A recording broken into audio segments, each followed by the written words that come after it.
certified gentleman. Hey guys, welcome back to We Watch Movie. I'm Mike, he's Jay. We have sex with leprechauns. Wow. Hope you do too.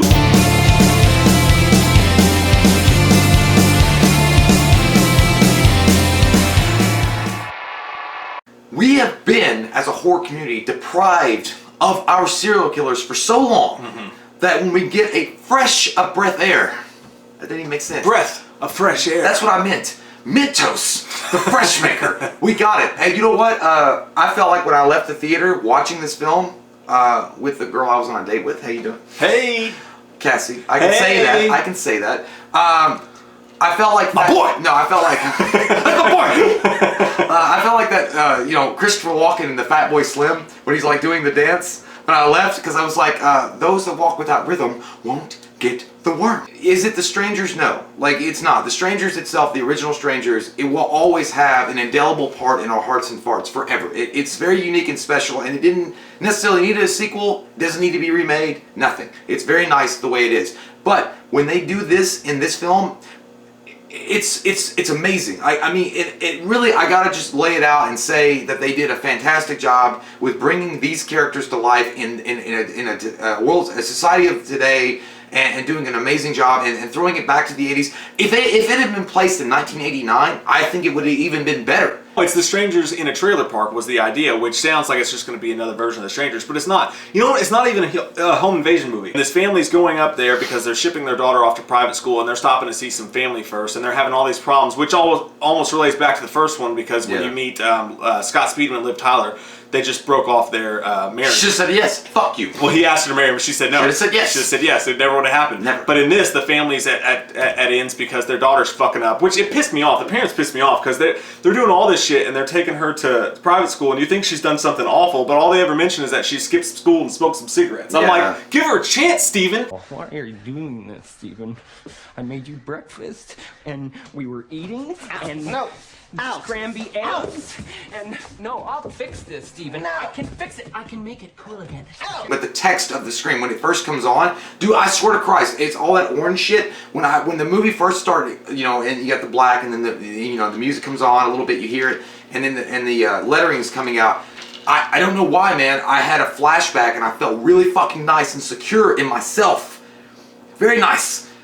Halloween 6. Like, it felt like Halloween 6 or Halloween 4 or something like that. Like, something like that was made during that time. Like, early, mid-90s, late 80s. And that's what we're talking about right now.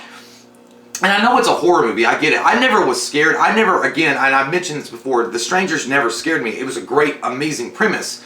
But it just never scared me. It was just a great movie. This one... Scared a lot of people, though. I know. I understand why it scared people. I mean... You bunch of pussies. No, but The Strangers 2 had something really flavorful and unique and different that I haven't seen in a long time. And they weren't scared at all with what they were throwing on the table. They were just fucking like having a good time with the film. And I mean, I had a great crowd, so that I saw with people that got it. I think that within 45 minutes, 30 to 45 minutes, everybody got it. Like, there was people jumping, there was jump scares in it, but not as much as you think. Yeah. But people were like, God damn, this is fucking cool. Like, it's just a cool-ass movie. And I don't know what that says about me or Mike or anybody else that's a huge horror fan. I was thinking that. But I was like, you're like loving it. You're like, you slashed that fucking bitch's tires. That's my favorite thing about it. It made me wonder about myself, too, like deep down inside. Because one of my favorite things about this movie is that it's not like truly scary. There's a couple jump scares like you talked about. There's a couple like frightening moments where you're on the edge of your seat for sure.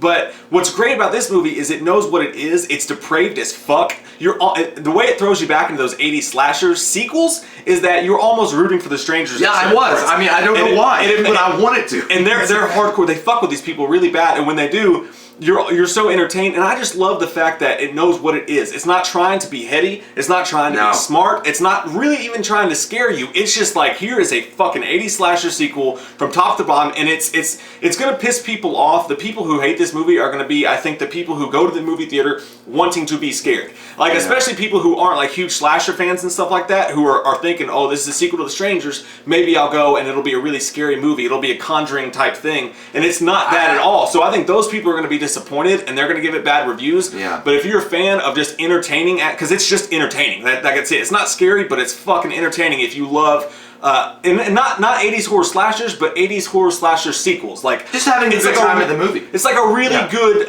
Freddy 4. Yeah, like, you know what I mean? It's just and Freddy 4 never scared anybody, really. I mean, Freddy 5 was dumb as shit, but it was just fun to see Freddy Krueger back on the screen doing something. I mean, again, I'm not saying The Strangers are in the pantheon of those great icons of horror, but it is unique, and it always has been unique. The Strangers themselves, the masks, the way they look, what they do, and all that stuff has been unique, and having a sequel like this, it just solidifies itself as that truly different creature that people can really enjoy for what it is. And again, I go back to the fact that the filmmakers were having a good time making this. You can tell they're having a good time, and we as an audience are appreciating that, because as a horror fan, you're like, I just want something to not take itself fucking serious. I don't need a million political reasons why this is going on, or this or that. I just want to be fucking entertained. Entertain me, Gladiator!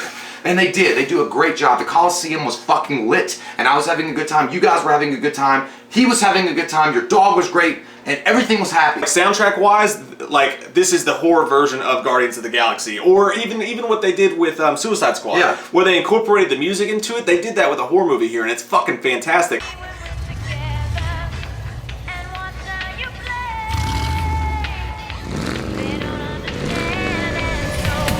It's a badass mama who knows the score. Oh, what'd she say? It knows exactly what it's doing, and it's really fun. And what they actually take The Strangers, and they don't do the same thing with it. It was ballsy enough to take them and put them in not only a different environment, but have them almost act differently. By the end of this movie, it's way more slasher than it ever was Home Invasion, and it's so clean, dude. Like, the fucking thing is shot so well. It looks the so shots are good. beautiful. Everybody knows the pool scene that you saw in the trailers. That's the best scene. It's fucking amazing. Best scene. You don't get too much personality out of The Strangers, you know what I'm saying? But you get a lot more personality out of them just in their movements, in the way they move, and I think that's the best part. When you used to see Jason like turn his head a certain way or move a certain way, you knew he's fucking pissed. Yeah. And you see that with them a little bit in this. They aren't these like creatures of the night who just pop up. Like, you get to see them up close, like doing their business a whole lot in this movie, and it gives a lot more personality to the people behind the mask. There's some things that happen that kind of make some of them mad, and you can see it. You can feel their anger. You can feel. And there's one particular scene in this movie too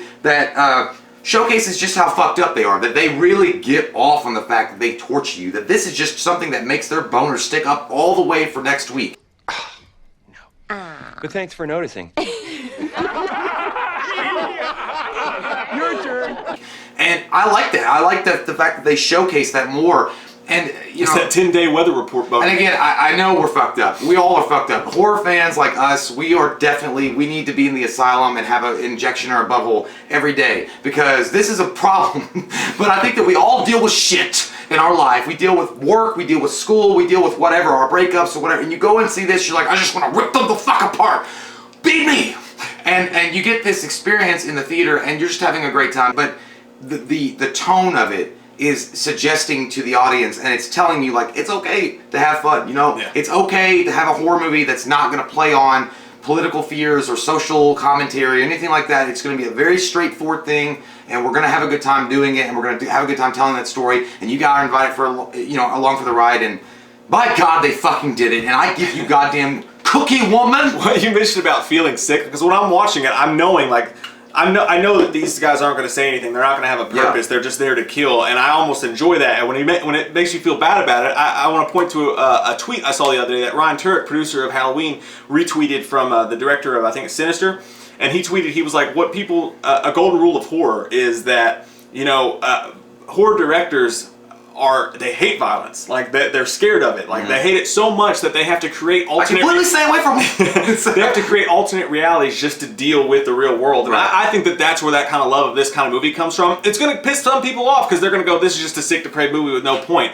But us horror fans, we like that shit. We need that. I think the general Friday night audience is going to be split. Some people are going to love it and they're going to have a good time with it. And other people are going to be pissed because they weren't scared and it almost didn't have the purpose that they wanted it to. But I think if you're a slasher horror fan and you didn't expect a retread of the first Strangers movie, you will really enjoy this movie, dude. I give it an 8.5 hard. Oh my God, me too. In my pants. Me too. In my pants. Not in your pants. Region. In my pants. In my region. 8.5 across the board. What do you think? You like my exquisite erection? Do you like my erection selection? The Guest was the last one that I remember watching and saying, like, damn, man, if that had been a fucking horror movie in the 80s or 90s, that would have been a classic. I enjoyed this a lot the same way I did The Guest. That's a good reference. The end of this movie, we will talk about it. We're going to do a spoiler review. There's a lot to go into. If you love the 80s slashers, go fucking see it. If you guys were disappointed, I'm sorry. What are you going to do? I mean, you want to blow pop? You gonna take that dick? We watched a movie. Yeah. We watched a movie. We watched it. We watched a movie. Yeah. You know what? We did a review. We watched a movie. We watched a movie.